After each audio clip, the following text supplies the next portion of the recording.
America के अफगान तालिबान से फिर मुज़ाकरात। अमेरिकी वज़ारत ख़ारजा ने कहा कि दो आला ओहदेदार कतर में तालिबान रहनुमाओं से मुलाकात करेंगे और इंसानी हुकूक बिलखुसूस ख़वातीन के लिए तालीम और मुलाजमतों के मौक़ों समेत मईशत पर बात करेंगे।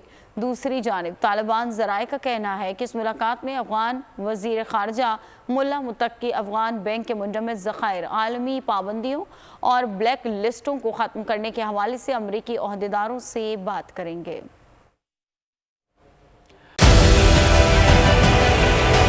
डिजिटल लोन स्कैम, आवाम को कर्जों के जाल में फंसाकर लूटने वाले भेड़िए बेनकाब। बोल की काविशें बराबर साबित हो गईं। ऑनलाइन कर्ज माफिया के गिर्द घेरा तंग हो गया है। बोल ने दिया अपने आवाम का साथ, उठाई इस स्कैम के खिलाफ आवाज। बोल की डिजिटल लोन स्कैम के खिलाफ आगाही मुहिम की सबसे बड़ी ट्रांसमिशन 59% आवाम ने देखी अपनी स्क्रीन पर, क्योंकि बोल है पाकिस्तान का नंबर 1 न्यूज चैनल।